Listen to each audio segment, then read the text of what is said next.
For what felt like an eternity, Job and his three friends had cycled through arguments, accusations, and pleas. The deadlock was complete. Job maintained his innocence, his friends insisted on his guilt, and God remained silent. But from the shadows, a new, unexpected voice prepares to break the silence. Who is this young man, and what fresh perspective can he offer on the mystery of suffering? As the heated debate between Job and his friends reached its bitter stalemate, a younger observer named Elihu had been listening. He had held his tongue out of respect for the elders, waiting for their wisdom to prevail, for a resolution to emerge. But as the arguments grew increasingly repetitive and unsatisfying, a profound frustration boiled within him. He was angry with Job for justifying himself rather than God, and equally angry with the three friends for failing to provide a convincing answer, yet still condemning Job. "I am young in years, and you are aged.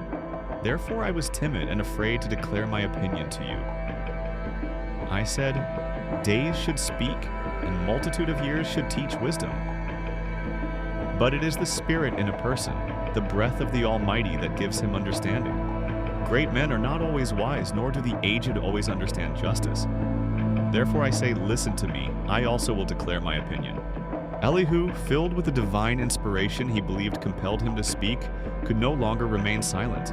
He saw flaws in everyone's arguments and felt a burning need to reframe the entire discussion. Elihu began by challenging both sides. To Job, he acknowledged his suffering but criticized his presumption of righteousness, his belief that God was treating him unfairly. He contended that Job had, in essence, challenged God's justice, placing his own understanding above the Almighty's. "Behold, in this you have not been right. I will answer you, for God is greater than man. Why do you contend against him, saying, 'He answers none of my words'? For God speaks in one way and in two, though man does not perceive it." He then turned to the friends, rebuking them for their inability to refute Job's claims, while clinging to their rigid, simplistic theology. Their arguments had been hollow, offering no true insight into the divine mind. Elihu declared that God's ways are beyond human comprehension, and that no mortal can truly grasp the depths of his wisdom. God is sovereign, and to question his justice based on human suffering is a limited perspective. This led Elihu to his core argument. Suffering is not always punitive, a direct punishment for sin. Often he proposed suffering as corrective, a powerful means through which God speaks to humanity, instructing, humbling, and refining. For God speaks to a person through dreams, through visions of the night. Or he speaks through pain and a disciplined body. He holds them back from the pit, their lives from passing into the grave. If there is a messenger for him, a mediator, one among 1,000, to declare to a person what is right, then God is gracious to him and says, "Deliver him from going down to the pit. I have found a ransom." He restores his body to full health, and his youth returns. Then that person prays to God and finds favor with him. Elihu suggested that God uses pain to turn people from sin, to open their ears to instruction, and to draw them closer to him. It's a divine pedagogy, a stern but loving teacher designed to prevent greater spiritual harm.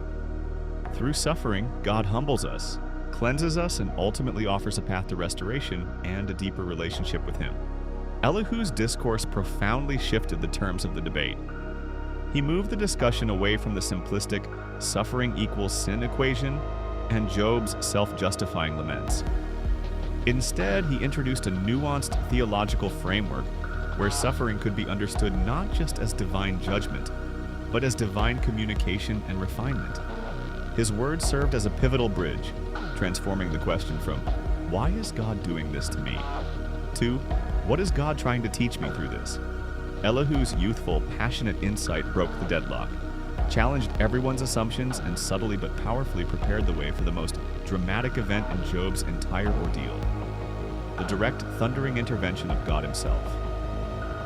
His perspective wasn't the final answer, but it was a crucial step towards a deeper understanding of God's purpose in pain.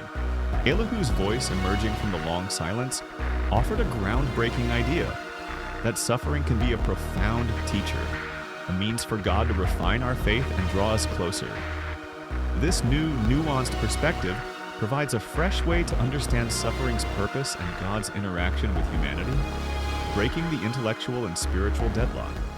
What are your thoughts on Elihu's insight? Do you believe suffering can be a form of divine teaching and refinement? Share your perspective in the comments below. Join us next time for God Speaks the Whirlwind's Challenge, as the Almighty finally answers Job from the heart of a storm, not with explanations, but with an awe-inspiring display of his omnipotence. You won't want to miss it. If this episode illuminated a new path in your understanding of faith and suffering, please like this video, share it, and subscribe to our channel to continue this profound journey through the trial of Job.